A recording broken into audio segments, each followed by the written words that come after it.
Hello YouTube, this is Southern Wolverine back from the Kerbal Space Center for Operation Laythe, Episode 6. So now if I've managed to patch it together correctly, you've just seen the short version, the sort of montage of the various Hydra, Science Hydra landers returning from Minmus. And they met with a great deal of success, as you can see now. They delivered, over 400 science apiece, so we're looking at over 1,300 science that we now have to find what to do with. So, now we don't want to just go around grabbing things randomly, despite the fact that we have a large amount of science. We still want to plan out our selections and, pick the best choices. This is nice here. This gives us another science instrument. Of course, the barometer is only going to do us any good in places that have atmospheres. Uh, so another science instrument, but limited utility.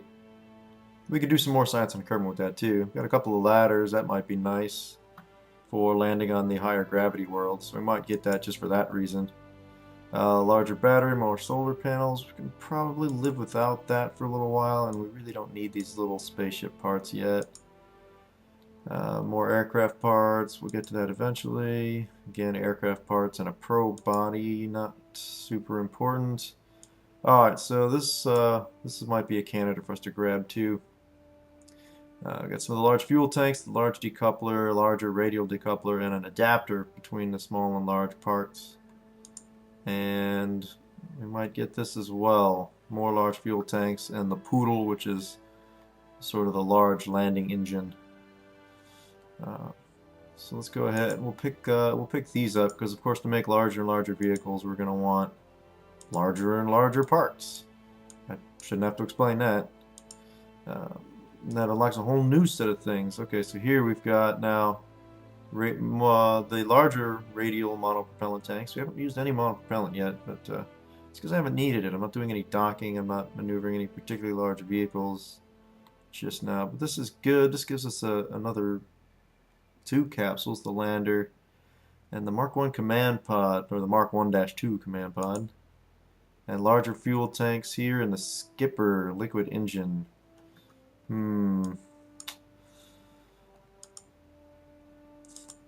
Okay, let's go ahead and get these for the large components and see where that leaves us.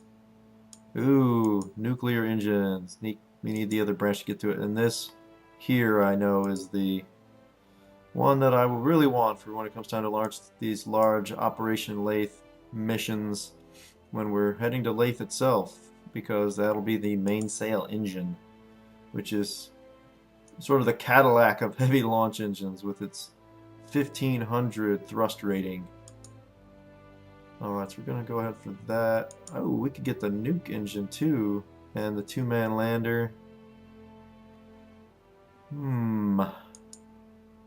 And the nuke engine, of course. The atomic engine is a great way to get to other worlds in the system.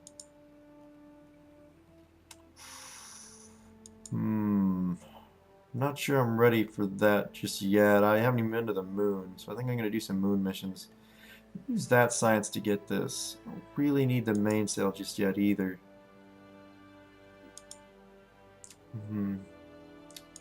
Oh, here we go. Specialized construction. Here's another good one with some more adapters and, importantly, these clampotrons.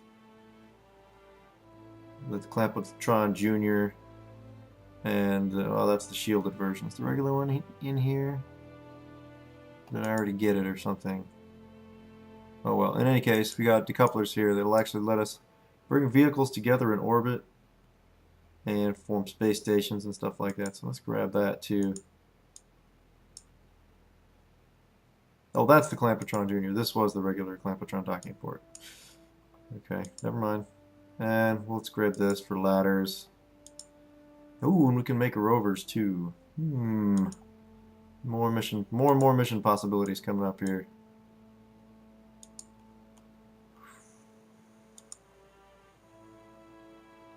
Alright, let's get the large parts. And then that will unlock some more of these, large connecting parts, the decoupler, the large decoupler. And the next chunk of science we get will help get us to very heavy rocketry and the Rockomax mainsail. Mo, the mother of all engines.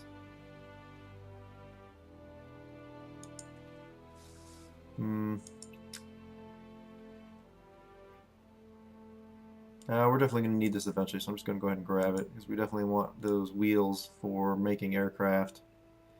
And, oh, this was a fortuitous find. We'll go ahead and get the large landing strut for our large landing parts. Oh, except that we can't.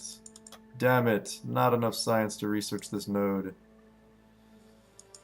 Oh. Well, okay. We'll just save that last 124 science for the moment.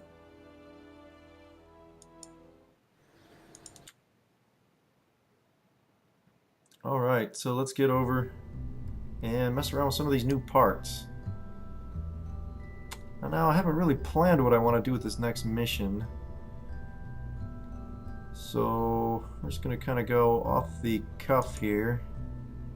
I think I'm going to try to take three guys to the moon in a large lander, just because it's a change of pace. I don't think I'll make a space station or anything like that just yet. So we're not going to mess around with the docking stations. Let's go ahead and put this bad boy up here. And we'll put what am I looking for? What am I looking for? There we go. Parachute. Bam. Now I'm kind of hoping this connection is strong enough that it won't break when that chute goes. These have a tendency to be a little squirrely sometimes. So we'll just take our chances, I guess. Alright, slap some solar panels on here. Oh, that one's a little wonky. Strange. Well, let's turn that off and see if that cleans it up a little. Yeah, not really. Well, whatever. I'm not winning a beauty contest here. Okay. Let's go ahead and put our comms array on here as well. Stick it on. Oh, don't need symmetry for you. Bam. Okay. And we're obviously going to need... Well, I'm going to be putting a large SAS on there. Do I really need that? You know what, I'll put that on the launch stage. I think we'll need that for launch stability. But we won't need it once this gets into orbit. So we're going to go ahead and use one of these guys. Really, that might be enough to get us to the moon and land and come back. I could probably get away with one of these guys, the half-size tank. But we'll err on the side of having extra fuel. Now, sadly, I ran out of research before I could get the large landing struts. And this is pretty heavy, so I'm just going to go ahead and slap a whole bunch of landing gear on this. That also means that I don't think, given the the height of these engines, or the height of these engines, the height of these landing legs, I may not be able to use the Poodle engine. Let's see if that... Ooh, yeah, that's no good. Yeah, that engine's gonna hit the ground. Okay, new plan. Okay. I'm gonna go ahead and put some little... Hey, do what I'm telling you to, thank you. Some little outriggers on there. Put small fuel tanks on them. I said put small fuel tanks on them. And we'll put the engines out here. Oh, you know what's probably better? Let's not mess around with that. Let's just go ahead and put these radial mount engines. That's a new part. We'll go ahead and use these. It won't be nearly as funny looking, which is maybe a good thing, maybe a bad thing. Here, maybe I should do 3 of those. Come on.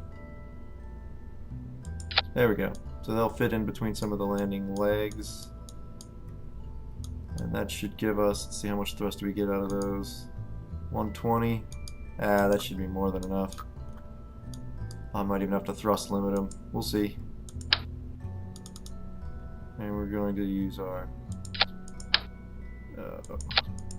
struts and our ladders, our mobility enhancers, and our new ladder that extends. Put it like so. That's a little bit lower than it needs to be.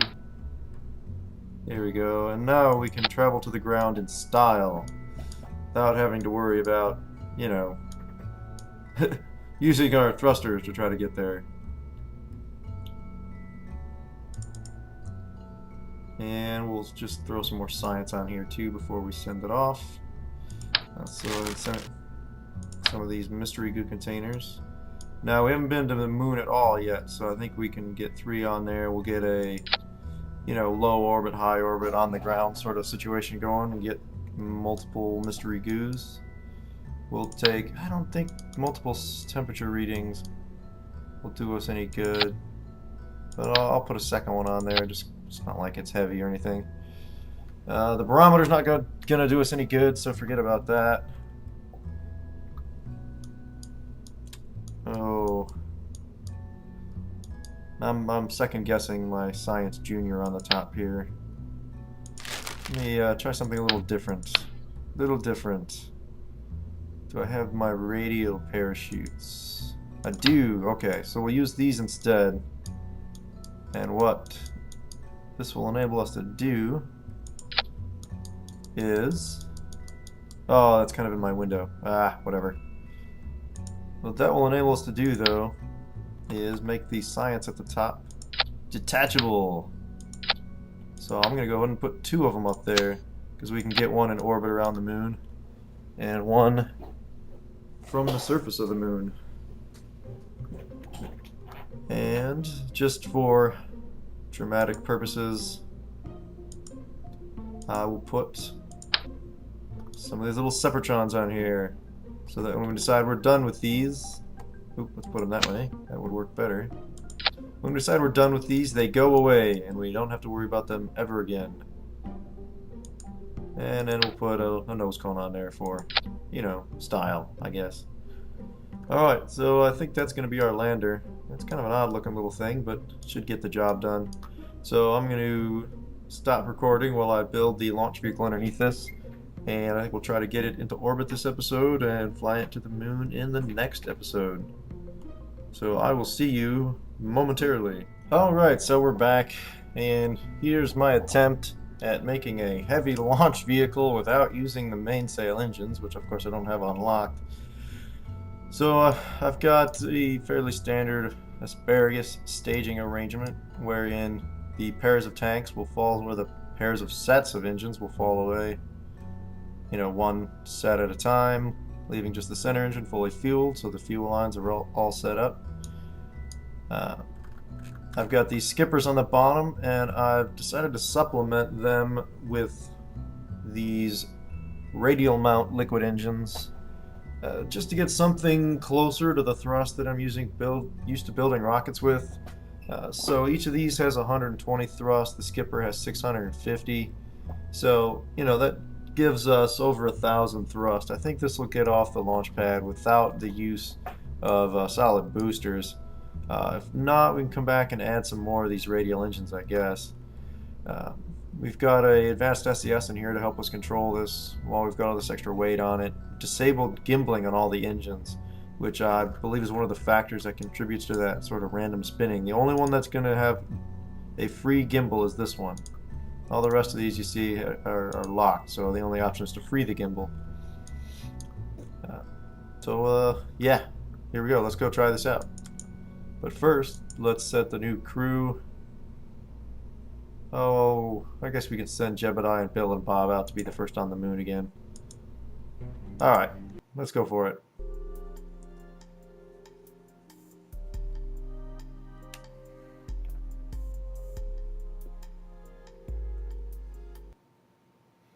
Alright, launch pad with the Moonlander Mark 1. Well, it didn't fall over. Nothing broke. That's a good start. I'm just going to start this at full throttle. And because I think it's going to need to be nearly full in order to get us off the launch pad. Alright guys, hang on. 3, 2, 1, lift off! Oh, okay. Okay, we can actually afford to throttle down. That picked up faster than I thought it would. Alright, well that's good, that's good. Those radial mount engines proved to be enough additional thrust to compensate for the lower thrust of these skipper engines. They're not low thrust, I mean 650 is a fair bit of thrust, but for their size and for the size of this vehicle, it's really not enough in and of itself. So, provisionally pleased with this design. Remains to be seen if we'll have enough fuel to get into orbit or not. If it doesn't, we go back to the drawing board, add some solid rocket boosters or something. Alright, first stage is coming up here. As soon as those cut out, throw them overboard. Whoa! Whoa! Whoa! Okay, come on baby, hold together.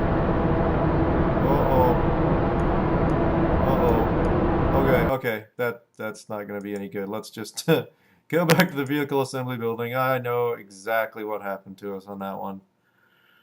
Oh, okay. That's embarrassing. I strutted these all to one another, which made them nice and solid, until that one disconnected, because unfortunately, the only connection they had to the center column was the disconnects. So we'll throw a couple extra struts here with the radial symmetry on, and that should tie these in a lot more firmly to our center here. So when we see that disconnect, it shouldn't fall apart on us again. Let's make sure we still got the crew set up. Okay, here we go. Take 2 with increased structural integrity.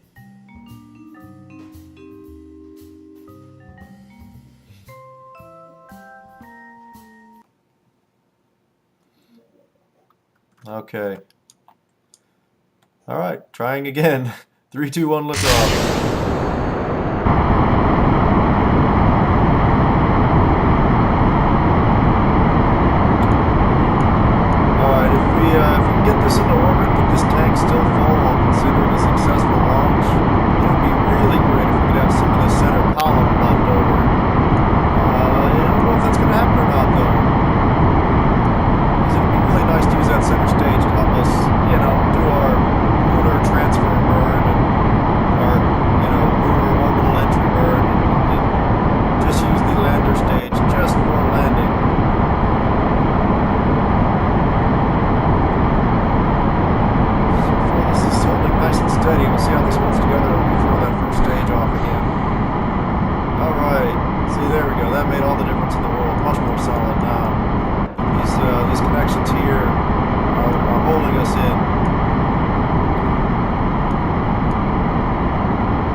That's the thing I missed most starting early in career mode is the really big engines.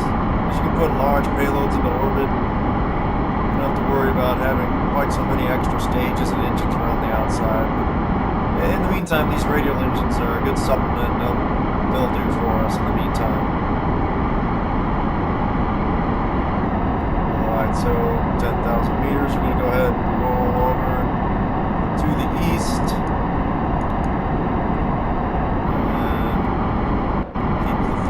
Maxed. I want to make sure I stop maneuvering before I throw this stage over. Still picking up that spinning. I shot through disabling the gimbals would stop the spinning, but no, whatever. We can work around it. As long as we maintain our heading, I can stop the spin once all the extra stages are gone.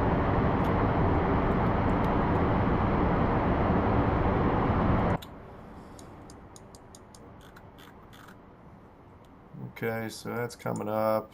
Is it moving away from us? Sure hope so. Okay, slowly. It's slowly moving away from us. Alright. Ooh, I should almost point this a little bit higher to try and gain altitude faster. You see my trail here is going off at an angle. That means I'm not pointing right at my velocity vector, which of course we know from the nav ball, but that demonstrates it even better. And that's not ideal because it means we're sort of fighting ourselves a little bit. Ideally, the whole launch we would just about be pointing at our velocity vector. Yeah. Unfortunately, these engines don't have quite the punch to make that kind of launch. Right now we've crossed over 30,000 meters, so I'm going to go ahead and really lay this down and start circularizing the orbit a bit. And hopefully we'll make the orbit before we have to throw off these last this last pair of boosters. It's holding steady here. So we want to get this up just over 70,000, so 75 to 80,000 to give us a little bit of room to work. Alright. Alright, come on, come on, come on. Alright, that's good there. So now to get an idea what we need to do, we're just going to set up a maneuver node here. Drag this out till it pops to the other side. Okay. Well, let's clean that up. There we go. So that's right around 80 by 80. That's fine. Okay, so we got a little bit of time here. Now that's orbital burn, or that burn estimate's going to change the moment we lose these boosters, because we're going to drop about a third of our thrust, or 2/3 of our thrust rather. Actually, even more, because we'll only have a single skipper left, and we'll lose 2 skippers and 6 of these radial engines. So we're going to start this burn really early, probably right at about that 30-second mark. Instead of waiting for 15, we'll light it at 30. And see what happens when we eject these overboard, because we really don't want to. We can always lower the throttle if we get behind the 8-ball. If we get behind, there's not much we can do. So let's see what we got. We might end up getting a little behind here. And that should have burned even earlier than that. Okay. Well, alright, we're still coming down. We're still burning this delta V down pretty quick. And our apoapsis is still just barely in front of us, although we're about to pass it, which is kind of a problem. We should be able to get this into an orbit. It might end up being slightly elliptical or something here. But this will get us set up pretty well for our moonshot, as opposed to our moonshine, which is a totally different thing. Oh god, that was a terrible joke. I should cut that. Unfortunately, I told a terrible joke right in the middle of a burn, so sorry folks, have to leave it in. There we go. Made a nice orbit. And we have tons of fuel left in this stage, so we can use that for our transfer. We can use it for our lunar and orbital entry burn. Wow, we still got, you know, probably 70-75% of that left. That's excellent. Okay, so the moon mission will send Bill, Jebediah, and Bob out to the moon. Oh, which conveniently we can see. Yes, I totally planned that. Yeah, right. Anyway, that's our destination, boys. What do you think? They're excited. They're just not showing it. They're professionals. In any case, thank you for watching. From Orbit Around Kerbin, this is Southern Wolverine, signing off.